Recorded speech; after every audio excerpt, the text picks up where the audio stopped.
Hi, my name is Vivian Jurado. I'm an actress and founder of Girl Love Yourself Now, a company that creates content for self-esteem for women. We basically do events, and we just love to uplift women and know that they're powerful enough to achieve their dreams. And this is empowering women in media, integrating the Latina community. And tonight we have a fabulous guest panelist. We are going to blow your mind. And this is also LFM TV. So welcome tonight.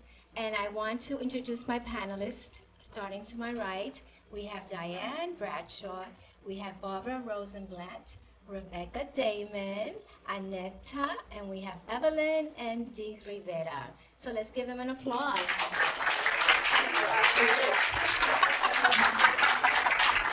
So tonight we want to discuss how we achieve our dreams, how do we feel good on the way, and also what are the obstacles that we had to overcome, because these are the top powerful women in New York City right now.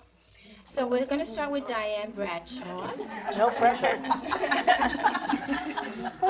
Diane, can you just tell me a little bit about yourself? Give me a 30 seconds briefing. So my name is Diane Bradshaw. I was an actor, singer, dancer for 30 years and enjoyed doing that. But I realized that it wasn't enough after a while, so I went back to school for film and theater production. And in that process, decided that the real power was in being able to pull the funding together and make projects happen. So I went to law school at age 50 and survived.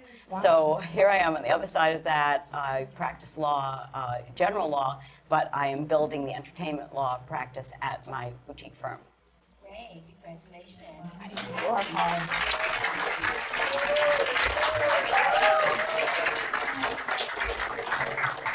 Miss Barbara Rosenblatt. Hello. I'm an uptown girl. You are. Yes, I live in Washington Heights. Yes. Went to City College. I'm a girl from the hood, you know. And I asked my Lyft driver on the way down, I said, so what is the meaning of barrio? Because I wasn't sure, you know, and he said, barrio means neighborhood. Is that true? Yes. So, you mean if I talk to my vecino, my neighbor in Washington Heights, then Washington Heights is my barrio? And he said, well, no, because barrio is a specific kind of neighborhood. Mm-hmm. So it's not just neighborhood, but it was on an economic scale as well. And I thought, oh, so that differentiates barrio from neighborhood. Is that true? Mm-hmm. Yes. Which was interesting to me. The bottom line of all of this is nobody's too old to learn. Nobody's too old to get out of one's way, to welcome the culture, the knowledge of other people. And as long as you're willing to do that in your life, in your personal relationships, at a restaurant with the waiter, you will thrive. Yep. Yeah. There you go. Okay, we can go home now. Rebecca Damon. Hi, I'm Rebecca Damon. I'm a voiceover actor, and I am the Executive Vice President and New York President of SAG-AFTRA here in New York. Wow! I think we have a lot of SAG-AFTRA members in the house. All right, that's pretty good. That's exciting. I'm not a native New Yorker. I'm a native Missouri/Nebraskan. So long way from home, but I came to New York, like so many people, to pursue both my dream and to live in this beautiful city and all of that. And along the way, I started to notice that my and other people's earnings were split between two unions, and that this was not serving us, and it really was making it harder and harder for people to make their health care and other things. And so I, like a lot of other people, got involved in merging SAG and AFTRA. And because of that, and because of my ability to sort of see that we could create a different future for ourselves as professional performers in this city, I got involved, and I was asked to run by Mike Hodge to be his vice president, and went further forward with that, and have taken that to be a part of activism. I believe our activism can change the world, and I think that that's why we're all here. We have the ability to really make the change that we want to see. Yes. Thank Thank you, Rebecca. I've known Rebecca for over maybe Long time. 20. Yeah. Long time, she Yeah. said. There you go. When we were teenagers, we There used you to go. volunteer at SAG, and we used to help at the door. And yes, we did a lot of volunteer work together. And she continued to volunteer, and look where it got her. So follow your passion. Awesome. Aneta? Hi, everybody. Well, thanks, Emin and also Vivian for inviting me to be here tonight. So my name is Annetta Marion. I'm a director, and also I work as a showrunner director sometimes, mostly for documentary television. I've made a lot of programming for Oprah's network and ESPN, MTV, Discovery ID. There's a bunch. So I have three life lessons that I think everyone should do. I think everyone should know how to swim, know how to drive a stick shift, and take an improv class. Yes. These are challenges. I agree. That's a good one. I got all three here. I agree. And we have Evelyn Carrasco. Hi, good afternoon. My name is Evelyn Carrasco, and I am a business consultant. I have nothing to do with media, but I'll let you know that for you to be in the media, you need to know about business. So this will be my advice. Also, follow your dream, because when we do something at home, we say, oh, I don't work. I stay at home and I do craft. You already have a business in your hands. It's just for you to go out there, choose the name, go ahead and be successful. Yes, thank you. That's awesome. I met Evelyn Carrasco when I first thought about Girl Love Yourself Now. This was about 1.5 years ago. And I attended one of her seminars, and I'm going, Evelyn, I went into her office, Evelyn, I have this idea. It's called Girl Love Yourself Now, but I don't know what to do with it. I don't know. She goes, it's a good business. Go on, do it. Go home and do your business plan. Business plan? Well, to make a long story short, here we are. So just follow your dreams. And now we have Dee Rivera. So yes, my name is Dee. Thank you, Vivian, for having me here. I have a PR company. My company's called DCG Group Media. We own several brands, and then we rep several brands. So I am from New York, native New Yorker, from the Bronx. So before there was J-Lo, there was D-Lo. That's me. And yeah, I help companies take it from A to Z, and we work with social media. We help old school businesses learn about social media because they get scared to do that. So we work with Fortune 500 companies, but my background is I was an editor. So I worked at Latina magazine. I was their first fashion editor in the 90s. I worked at Essence Communications, Modern Bride magazine, and then I went into PR. And I did dabble a little bit with SAG. I did work for a company called Rage. So we used to book a lot of commercial print and stuff, so I know about that. But then I was like, So then I went into PR. And that's it. Yeah, so thank you, Dee. Dee, I met you about 8 months ago. No, so you know how we met? I met Vivian through Facebook because Vivian was putting this thing that she was doing, which is this. I was like, oh my gosh, she's so perfect for my panel that we did for SiriusXM, and we did it for the Me Too movement for Glambition, which is a brand that we own. And Vivian was one of my speakers, and then we became very good friends. Very good friends. Very good friends. So I want to speak with Aneta because Aneta is in a man's world as a director. So tell me, Aneta, with that beautiful smile, as a showrunner, how has it been working as a woman and as a director? I worked as an engineer before, like my degrees are in engineering, and it was also a man's world. So I didn't know enough about the business when I was transitioning to be afraid or to be intimidated. So I wasn't. It was just like an ignorance is bliss sort of thing, more than any kind of knowledge that propelled me. But the thing is, it's hard, and we have to be twice as good to get half as far. And that's just the reality of the world. And if you're not willing to do twice as good to get half as far, you should do something else. Yep. Because it's just not gonna, perhaps it will change someday, but that day is very far in the future. So I think you have to be at peace with that. And if you're at peace with that, then it's not a big deal. And you just, you josh back and you take the slights and whatever, but just have to have an open heart about that, because I think it's going to change anytime soon. I believe that's impossible. Acknowledge that it took a long time to get to where we are, so it may take time to move things forward, but I also see great signs of optimism. It's been a traditional thought that, say, the labor movement, people will make jokes about it being pale, male, and stale, and yet the three women who are the highest officers of SAG-AFTRA are three women. We have an African-American executive director, a wonderful man, David White. Out of our top 10 officers, we've got 2 guys.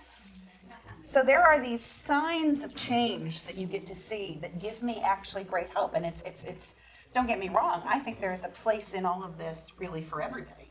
And part of that place for everybody comes from us sort of shifting the conversation. So while I absolutely feel you must be 2 times better and you have to really sort of shift the conversation, you and I were having a conversation about how there are things that as women we get called on for, and that somebody will, use some sort of expletive to describe your behavior when all you're doing is standing up for yourself or standing up for other people. And I feel like the more that we support each other, in that we find as many male allies who want to support us in shifting the conversation, that's really how you get it done. I look at, I've been very lucky in my life that I've had a lot of women mentors, but I've also had a lot of male mentors who have helped me to be stronger and to push through things. And in a creative field, you have to make the space. You really have to make the space for both and to be open to that conversation. Yes, I agree with that. Diane, you had mentioned that your husband was a very supportive rock in your life in order to make this huge transition. Can you tell us a little bit about that? He does everything for the household, but it's his belief in me and support that lift me up when things are really difficult. Law school at 50 was a challenge. It was physically, mentally, emotionally, and there were nights when I cried just from exhaustion. The first semester, he brought me to school every day. He carried my bag. But he is a very accomplished singer and actor himself, and in all the years before, it had just been about our professional struggles in the entertainment world. So we kind of forged a union and a strength. There's just a power in the two. I mean, the fact that our souls found each other, it's a blessing, and I hope I don't take it for granted. But he's a very gifted singer and actor himself, and now that we're on this side of things, he's starting to be able to pursue character acting and is succeeding. He just had the great experience of being in the Barry Levinson film Paterno, and these things are so it's like things are happening for both of us, and I'm just grateful that he wandered into my life. That's great. It's great to hear that. Yes, there is that. You do have a soulmate. Yes. You do have a soulmate. You do. It does exist. Just don't give up. Yeah. Don't give up. Barbara, talking about don't give up, this woman, she is a firecracker in business. She is considered the Meryl Streep of audiobooks. Her acting is amazing. Can you just tell me how you just maintain it? Wow. Well, good scotch. I make my own cigarettes now. They're too expensive. I think it's important to have more than one arrow in your quiver. The stuff that people who are tuning in and watching this for the first time don't see is all those little people back there behind the camera, taking photos, making sure we're wired up properly, taking care of the floor. All those people that have put this together, I'm going to be working with them at some point when they've moved to yet another rung of their ladder. I look forward to it, I have to say. And what you talked about, Ms. Bradshaw, and eloquently, is something I just wanted to take 2 seconds to discuss. I mean, I realize I'm not really answering your question, but I do want to leave people with stuff they can take away. And I know the rest of the panel does too. This is all about relationships. She's just talked about, Ms. Bradshaw's talked about a spectacular relationship in her personal life. Everyone you meet in any situation, you're going to learn from them somehow, whether you've been rejected from a job. You show up anyway, right? You show up at the audition. You bring your A game to everything you do. This is how I survive. You want to spread some joy amongst the folks you work with. But I'm going to be passing these people again. I am. I know I am. I'm going to be working with probably all of you at some point, or meet you at a cocktail party, or because you know me, something else will happen, and that will tumble into some new enterprise. Look how you two met, right? Yes. It's about relationships. So bad-mouthing folk, don't do it. Have patience in everything you try to do, but you have to realize that rejection, as an actor, I've faced rejection all my life. I face it on a daily basis. Even though I've been in a hit TV show, I've been in Broadway shows, I've been in West End shows, I've recorded over 500 audiobooks, tons of stuff over my life. But you're only as good as the last thing you did. And I am so grateful when anybody says, I saw that, it touched me. That's a remarkable thing. The gift that I have to change someone's life, what else is there?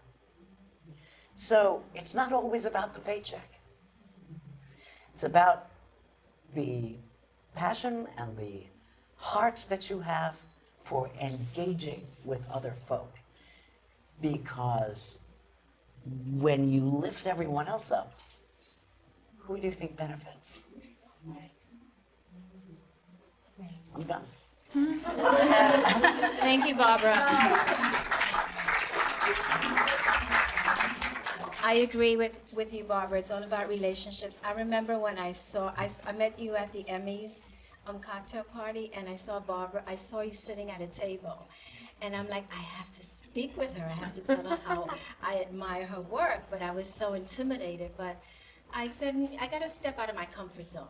So I made believe I was confident, and I walked up to you. Sure fooled me. Works every time. Gotta make believe. And I started speaking to her, and then I mumbled, "Girl, love yourself now." She goes, "What?" I said, "Yeah, girl, girl, love yourself now." And I told you about the company, and I invited you to be a panelist, and you said yes. Wow. And I said in the back of my mind, "Yeah, right, she's gonna come."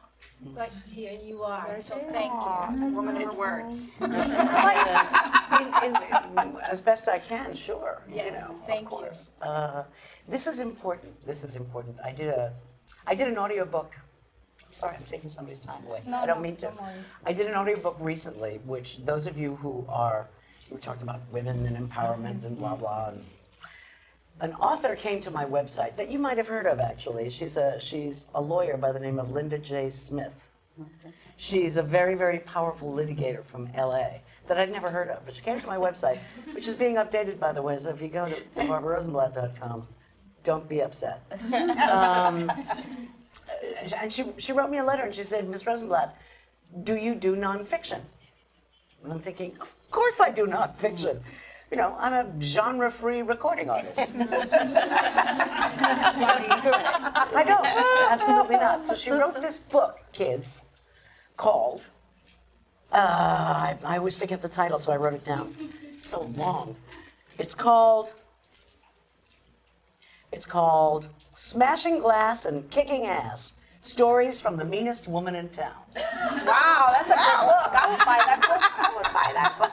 I'm gonna listen to I it. told her, girl, I like this stuff. I like what you're telling me here. You know? She said girls that go into a boardroom who are trying to find their own agency, they cut themselves off at the knees constantly by saying things like, well, you know, I know this is a stupid question, but no!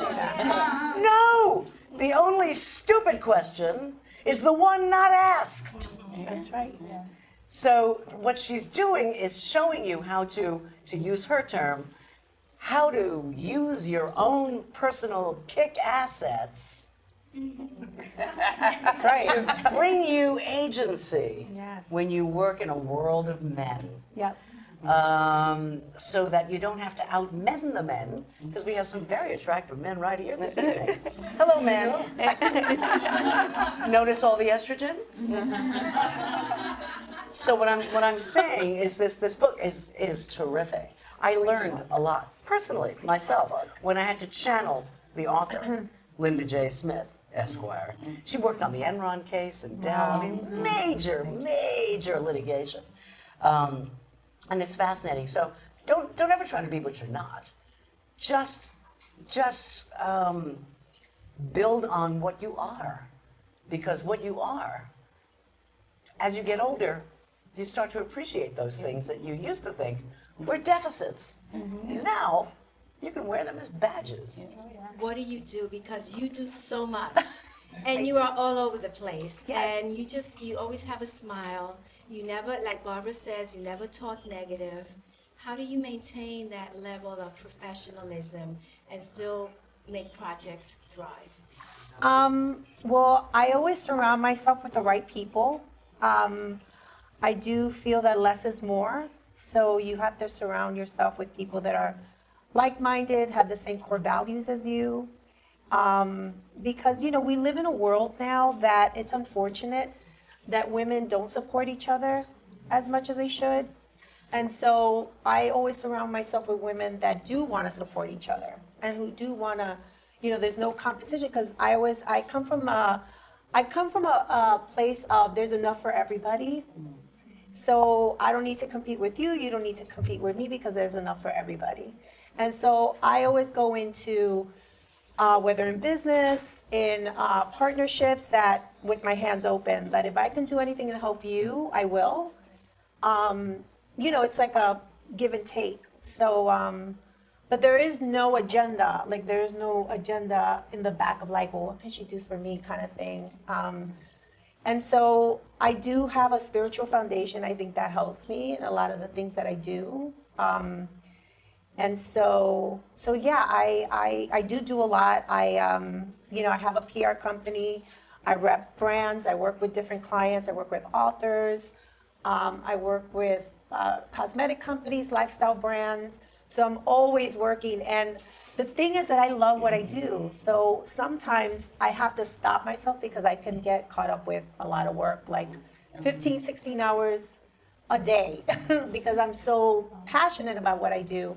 And then I have my own brands, as you know. So I started a brand called Glambition.biz, which is for CEO women, you know, women who own their own businesses. And so we do a lot of panels. We did a panel at Google. We did a panel at SiriusXM. And so we just want to give tools to women who want to start their own businesses. So that's what that's for. And then we do Fashion Week, which is a big passion of mine. I started a brand called Latinista.com. And I came up with that brand because I thought, what's a Latina that loves fashion? And I thought, oh, Latinista. So we trademarked that, and we created some major stuff that you could look up. You could Google it if you like. And my smile comes from really genuinely, every day I'm grateful. I wake up, I give honor to God, and I surrender. Like, every good thing comes from Him, and I believe that. And no matter where you are in life, you have to always be at a place of gratitude. Yes, thank you. So very well said. Talking about gratitude, Evelyn, I'm very grateful for you supporting my project and my idea when there was nothing. How do you continue to support everyone else and support yourself too at the same time? Yes, that's a good question. I hear everybody saying I have my company, I do audiobooks, and I work in acting, and I do legal.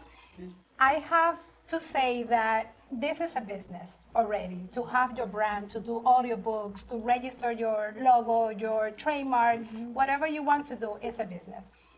First, start with a passion. What is it that you want to do? What is it that you want to accomplish? Because you have to go to sleep with a dream and wake up with a goal. Because if you don't have a goal, it's difficult for you to accomplish and find ways to do it. So what I do is I am a business consultant. I have my own company and I do marketing and event planning as well. I added event planning because I'm doing kind of. So I added to my list of resources. And I went to school for business actually, and I was very lucky to find an employment in the same industry. So I get to interact with people that want to do their own business, that want to do their own company, either product or services. Like Vivian, she came to me and she told me, I have an idea, but I don't know how to go about it. And I'm like, I don't know either, but we're gonna do it. So here she is. We have been working together for over a year now. And I see a passion in her, and that's what you need. If you don't have a passion at the first negative event that you have, you will give up. But if you have a passion, you find a strength. You say tomorrow is going to be better. And this is not the end, so let me just continue. For me to continue to become a better person and a better professional, I'm still going to school, doing a business management degree. And when I'm done, I actually want to do law. I want to fight for the people that can't do it. I want to be there. I will have to add something also because we were talking about how men like to be the big guys in the thing. When I used to go to business events, they used to tell me, big guys. And me, I'm very short. Who are you? And I'm like, I'm Evelyn. And what are you doing here? Do you have a business? And I'm like, no, I don't have a business, but I'm planning to have one. Today, I found, not today, but I say now, I found a person that rejected me because I was not enough to work in his company. And I go to a business event and I see him again. And he's like, oh, nice to see you. So who are you today? And I'm like, I'm a business consultant. Also, can you help me to do this? And I'm like, no, because you rejected me when I was very little. And now that I'm here, you need me? I'm so sorry, but no.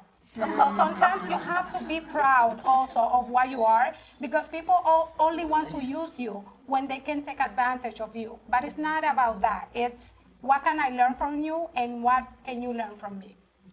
You should have charged him double. You're like, Yeah, sure. I hope it's cost you double. Hi, my name is Genevieve Feller. I'm a costume designer here in New York City. I'm having a professional dilemma and to find myself in a room full of women that can help me navigate that. It's just really fantastic and wonderful. So as a designer, I travel and I work with mainly women who are in costume shops helping me to make my designs a reality. And I'm dealing with a situation right now where a longtime collaborator of mine at a school, who I've already signed a contract to go do this show, has had to step down because of some very sexist policies within the administration, and her replacement is the chair's wife, which I have a vested interest in this woman succeeding. But I have noticed the things that were happening that caused my colleague to step down. They are real, and they are issues that need to be addressed. And I do hope that this new woman in this position finds herself in a position to make things better and stronger. So how do I support her, but also the entire rest of the department is men who don't see a problem and they think that my former colleague was just being difficult. Partially a legal issue, and these kinds of questions are just being sussed out now in this new climate. But you do have to be true to yourself. And I hear that your instinct is to be supportive, and you kind of have to be fearless in that, and stand your ground, always be decent, but not take any negativity from anyone. Right now, there's probably nothing that you would call actionable legally, but and it does it has to for it to be actionable legally, it does have to come from the employer or from the employment situation. But you can make it better just by taking the high road. What every one of us has said today, it's awesome what you have accomplished, so be grateful for that every day. And stick to your guns as far as you're supporting this woman. But I also think when you come into these situations, they're like basic things that everybody can just put in their toolbox. That when you see something bad happening to somebody else, your first job is to try to stop it. So that may just be you raising your hand and saying, hey, that's not okay. We don't do that here. Or that may be going to an authority figure. It may be any number of things. You may actually have to report it if it is something that crosses into this other territory. And so that could be the next area. And then you have to find tools for support. There are so many things out there that really do provide us with support. And this is not just for women in situations of sexual harassment and other things like that, because this happens across gender lines. People sometimes forget whole segments of our population. It can happen to anybody. So depending on the specifics, and I'd love to talk to you more afterwards, you want to think about those three things. It's 3 words, you keep them in your head, and you know that every time you're in those situations, you can really sort of see what is the parameters there. The other piece of it would be, I think that when you're in a situation, so it sounds like maybe some of the evolution is happening, and maybe it will change because there's this change moment, so you have to think, what can I do to make that better? Somebody, it sounds kind of like I read that book, that fabulous book that you narrated, but I'm totally going to be listening. Not that I wouldn't read it, but if I have a chance to listen to Barbara, that's how it's going to be. The other piece of it to me that's sort of essential and critical is you find yourself in group settings all the time, and you might, I'm talkative. I'm a leader, people know it, I'm willing to just butt into the conversation where I need to. Not everybody has that. Some people have a different upbringing, a different whatever. So you might be in a conversation and Dee might say something and people just pass right past. It'll just happen in group dynamics. People have different personality types, and this can be for men or women, but it does tend to be, just because we've culturally been there, that a lot of times people will just miss the thing that the woman will say, and then they'll say, well, when Bob just said that, and literally it was Dee, and you just heard it. You don't have to be angry in that moment. You don't have to get upset, but what you can do is say, oh yeah, I loved how Bob supported Dee's idea. That was great. And you can move from that moment and turn it into your change. So think about those kind of strategies, because I have found that most times people actually want to move to the good. You just have to help them. Yes. Excellent, thank you so much. My name is Abigail Sanchez, and I'm a resident of Connecticut. I actually came down from Milford to be here. I actually saw your post on Facebook, and I said, I've got to be there. So I'm really excited to be here. I remember telling my husband, I'm like, listen, you have to watch the 2 kids tonight, because I got to get to New York. And he's like, go for it. So basically, just a short story, I found myself really, really busy right before motherhood. Now I'm a mom of 2 children, and I find that things I have kind of slowed down, but I want to get back to it again. So what words of encouragement would you give working mothers or mothers trying to get back into the biz in order for us to keep pushing forward with everything that we juggle at home and, of course, our professional lives? I would like to answer this question as well, because I went through a situation like that. I was cooking and I had the house clean and food done, and I'm watching TV, and I'm like, what am I doing with my life? At 1 o'clock in the afternoon, I have nothing to do. What I did was to think about, like you said, doing something better for the future. I started searching online the closest school to me because I wanted to do business, and that's how we started. And today I completed my bachelor's, I'm doing my master's, I'm looking forward to finish to go into Rome. So do you have a full-time job and you're a mom and you're married? I'm married. I work part-time for AT&T. This is my 19, almost 20-year anniversary with the company, which I recognize Samsung. I know about your launch recently. Also, I attend CUNY's School of Professional Studies. I'm a communications and media major. And that I try to tackle between the hours of 8 and midnight when the kids are sleeping. Got it. Okay. And then, of course, attend auditions and juggle as So much as what- I can for the help from upstairs. Yes. So when you're saying you want to do, like, what do you envision when you say you want to add? Because you have a lot on your plate right now. Oh, yeah. So what is it that you're trying to add more on the plate? Because, it's, you know, I just wanted to I think- understand what you mean. Overall, with my experience in acting, I've done everything from film, TV, commercial, Okay. print work, Wow. industrial work, voiceover work, and now I just feel like I want to just get that all in together and just build my own brand and build a communications brand at the same time, while still being a performer, but holding that all in at the same time. Okay. And when you say a communications brand, what do you mean by that?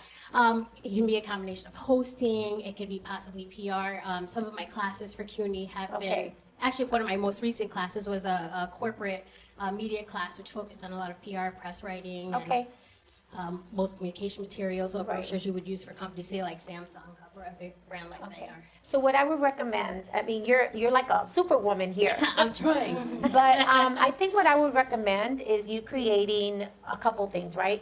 I don't know if you have a very strict calendar or like a schedule. Yeah. But figuring out of that schedule, you know, and really taking a weekend or a day where maybe your husband can take the kids for a couple hours, where you take time to either make some goals, but like one thing, like attack one thing at a time. Yeah. Because, you know, you've done acting, you've done this, you've done that, but what is it that one thing that you're passionate about? Yeah. And then start creating weekly goals. Like, it doesn't need to happen overnight, but it could happen once a week. What can I accomplish to attain this goal? Is it that I want to be a PR person or event planner? So how can I get involved on a weekend? Like, how can I get, like, Facebook has tons of events. Eventbrite has tons of events. Like, what are events that kind of like catch your eye that you want to get involved with? And one of the things that I will recommend is sometimes volunteering. A day where your husband can take the kids and you can say, honey, okay, listen, I like to volunteer for this event, because that way you kind of get to know, okay, how do I work on an event? How can I volunteer for a PR company? You know what I mean? But figure out what that one thing is, and then weekly goals. Yeah.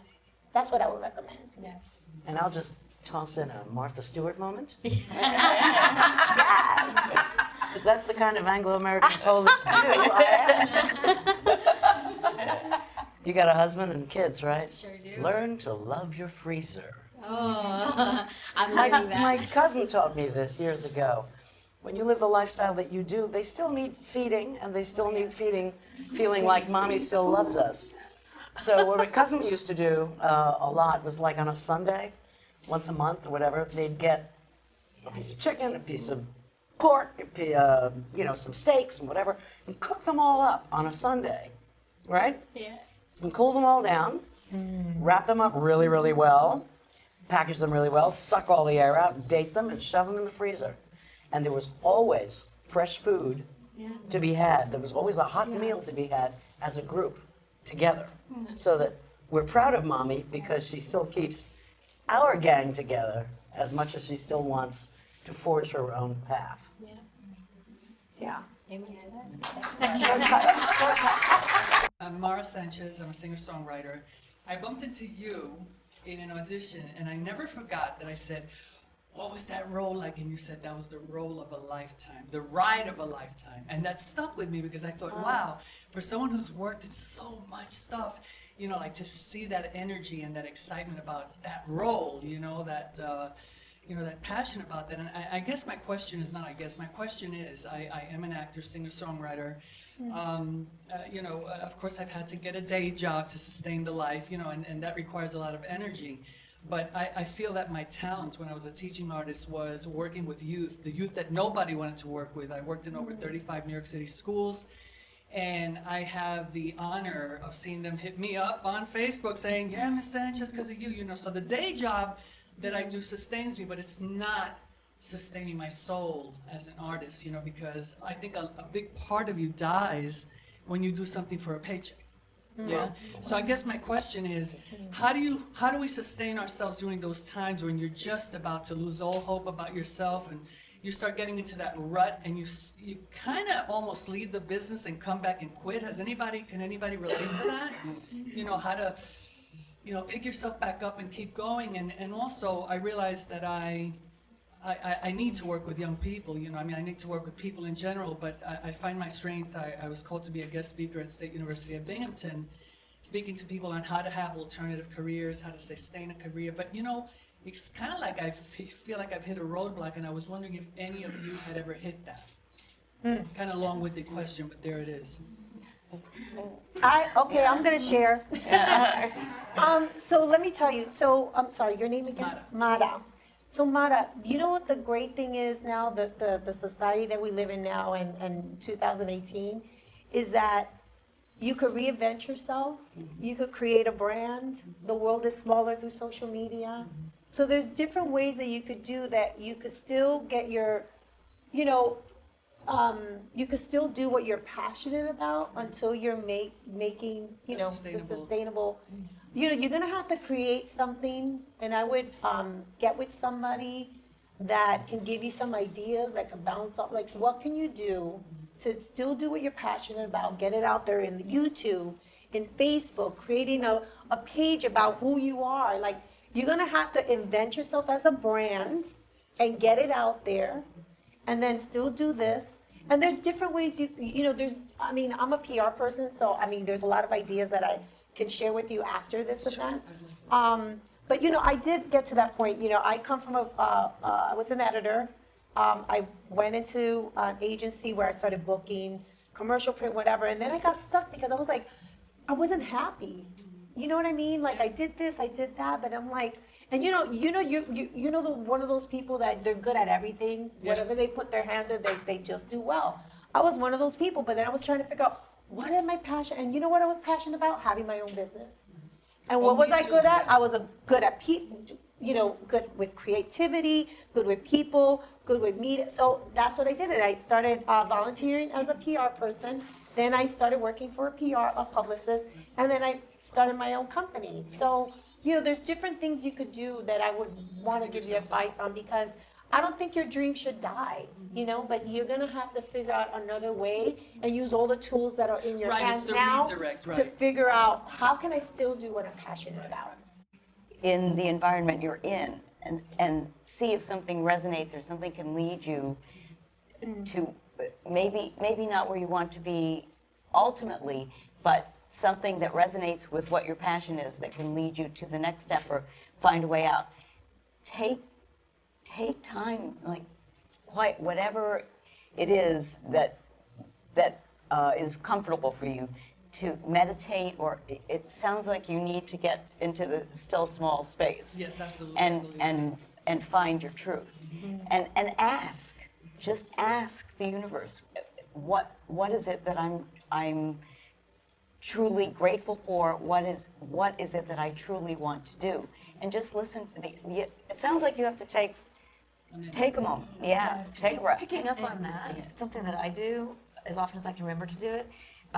Before I go to sleep, I'll pose a question to your brain, who is working while you're sleeping. And I don't always wake up with an answer, but it can be a good habit to get into, especially trying to break through some new wall or something like that. Because too many thoughts get in the way and you start becoming your own block.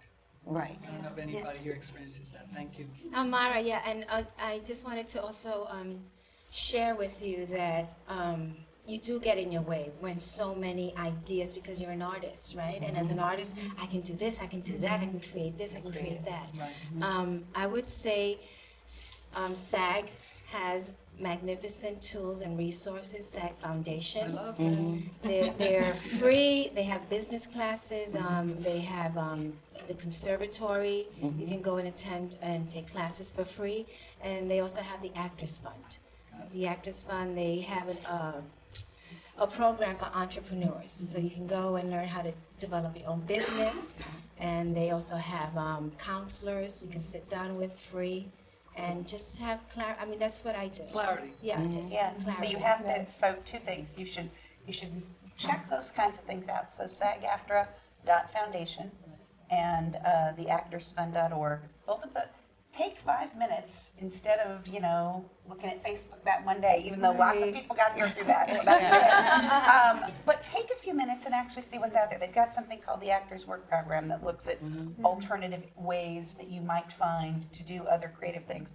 The other piece of it that I think that Vivian sort of touched on is, so those things are good because you go to them, but they're also good because it helps you create a sense of community. You get to be with other people that are creating and thinking about what that's like. Maybe you go and you go listen to Barbara do a whole evening conversation about something, and that you walk out of there and you take it and you go, okay, there's one thing that I'm going to walk out and I'm going to try that. And then the next day you come in and you think, you know what, I need to build a new website, so I'm going to go to the computer lab. And I'm going to shoot a little promo and the on-camera thing for my new.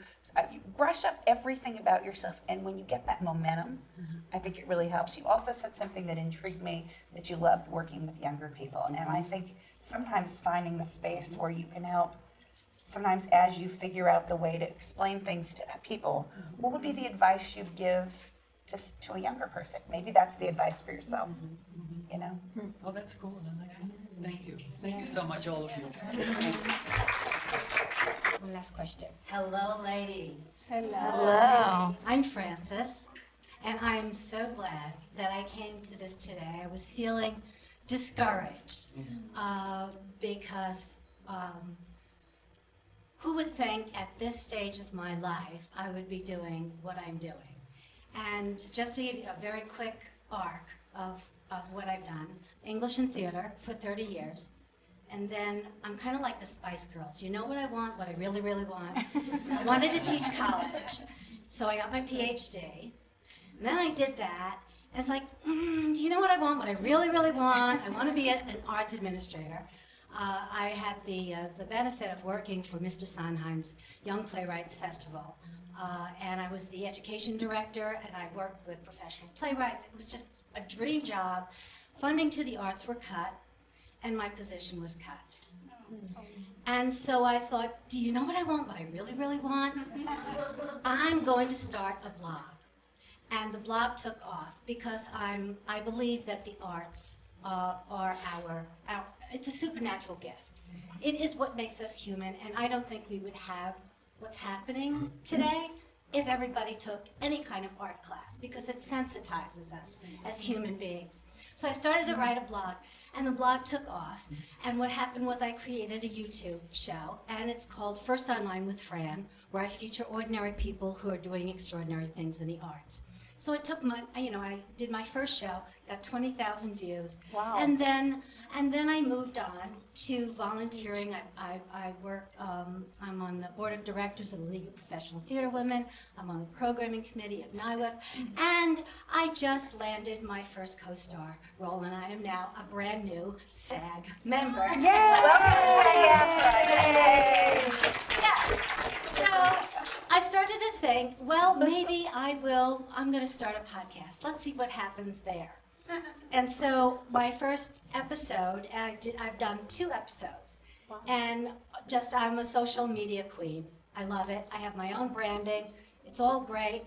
And I did it, and I have close to 700 downloads on 2 episodes. And this is just since September. I started this September. So my problem is not initiative. No. Okay? What's happening now is I have all of these ideas. I have a lot of celebrities because working with Sondheim's group, I know these people. They love the idea, but it's funding. So my question to you is, okay, so the podcast people said, you got to get a sponsor. To get a sponsor, you got to have 1,000 downloads. So I've been doing all of this myself, but I'm also a working actor, and I'm doing auditions, and it's so. How do you connect with people who are like, that's a great idea? Where do you go? Funding is my question. Practical. Go. Okay, so I love your energy. I totally do believe that you're gonna raise this money just by hearing who you are. So here's the thing. I would recommend you creating a sponsorship deck. And a sponsorship deck basically, and I create these all the time for events, for brands, for whatever, when you're doing an event or a show, whatever it is that you're looking for funding. So a sponsorship deck is basically a PowerPoint presentation that needs to be nicely done with, who you are, what are you doing, when is it happening, and where is it going? Because people will give you money when they know, okay, what are you gonna do for me? So whether they're brands, whatever it is, whatever sponsors you're looking for, you gotta figure out, okay, who's your target audience? What's your demographic? Is it diverse? Like, you gotta figure out all your statistics, and then your demographic, who is your audience? And then how many people are you gonna reach out to? Like, realistically, like, okay, they're gonna wanna look at your social. So there's different things, and I could give you more information later, Okay, all right. but it's called a sponsorship deck. And also how do you I need, access? we'll talk, I'll tell you Okay, how all to right. get one, how to create one. Because I have that all written And out. then you need a media kit just on who you are. Yes. Because if you have something of who you are, like the press you've gotten, how many hits you've gotten, because numbers talk. And so for people to give you money, you need to have numbers. I got it. And the way to get those numbers, there's a whole system to that. So I'll share it later. I'm so glad I came today. Thank you so much. Thank you. Thank you thank so you. much. So we're going to wrap up, but I wanted each panelist to just give us a little food for advice. Can you start over there? Food for thought. If you have the notion to do it, start it. Take the first step. Don't listen to any negativity. Just jump off the cliff, and either an angel will catch you or you'll land on the level where you're supposed to be, and then just look and take the next step. Just don't be afraid to take the first step and then to take the next step. Because as Goethe said, that first step has magic in it. That's right. Yeah, it's true. And I'm going to leave you with something we do every year at Passover. We sing a little song called Dayenu. Any of my Landsman in the audience? Yeah. Dayenu means it would have been enough. You freed us from bondage, God, and that would have been enough, but no. You allowed us to get out of Egypt, and that would have been enough, but no. You sent the plagues, that would have been enough, but no. You took care of us in the desert, you sent us bread. And we got as far as the Red Sea, and that would have been enough, but no. The Red Sea parted, we went through. It would have been enough. Dayenu. So what I wish for you all, as you go forward in your individual journeys, I wish you enough. Enough sense, enough love, enough help, enough patience, enough friendship, enough self-worth. Because when you recognize that it's enough, there's a sense of calm in that. And it should provide you with a platform to keep going. So I wish you Dayenu. Amen.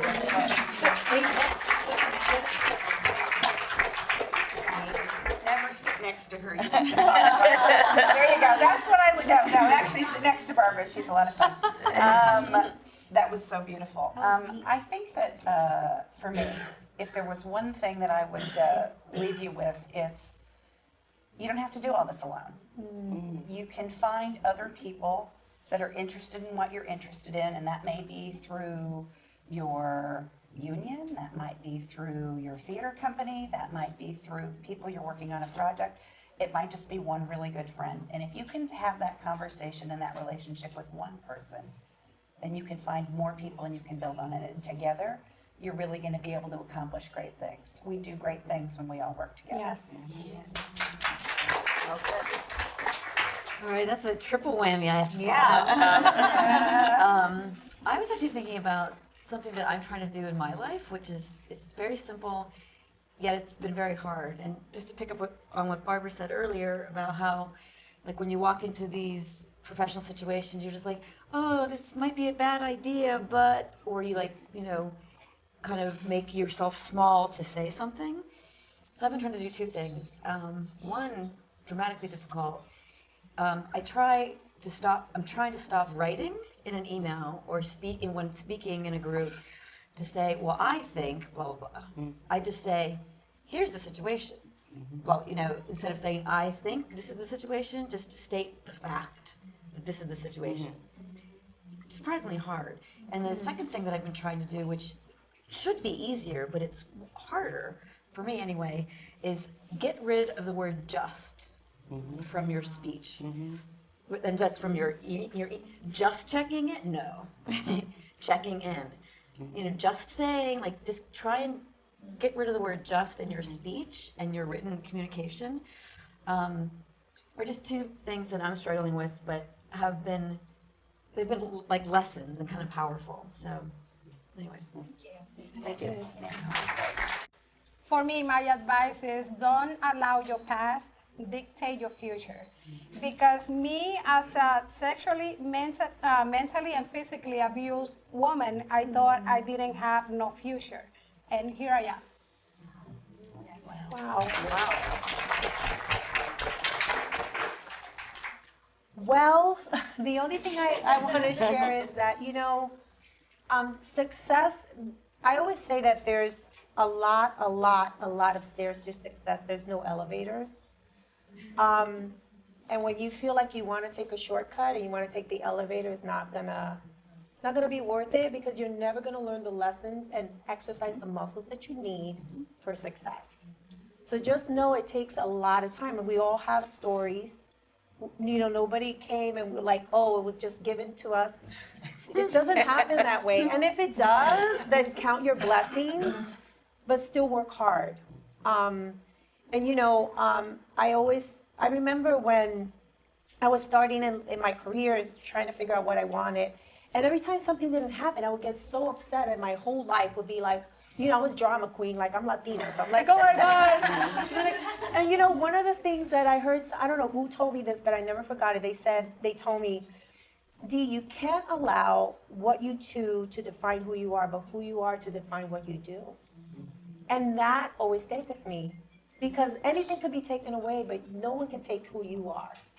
And that is what you always have to keep intact. So.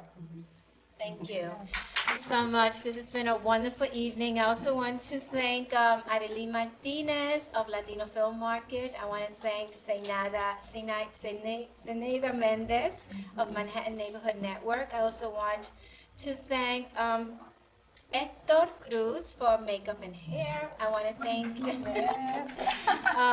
thank my stylist, Regla. I also want to thank Frank Maldonado, Factoría de Empanadas. And I want to thank Samsung. I want to thank Giselle Hayland for sponsoring us.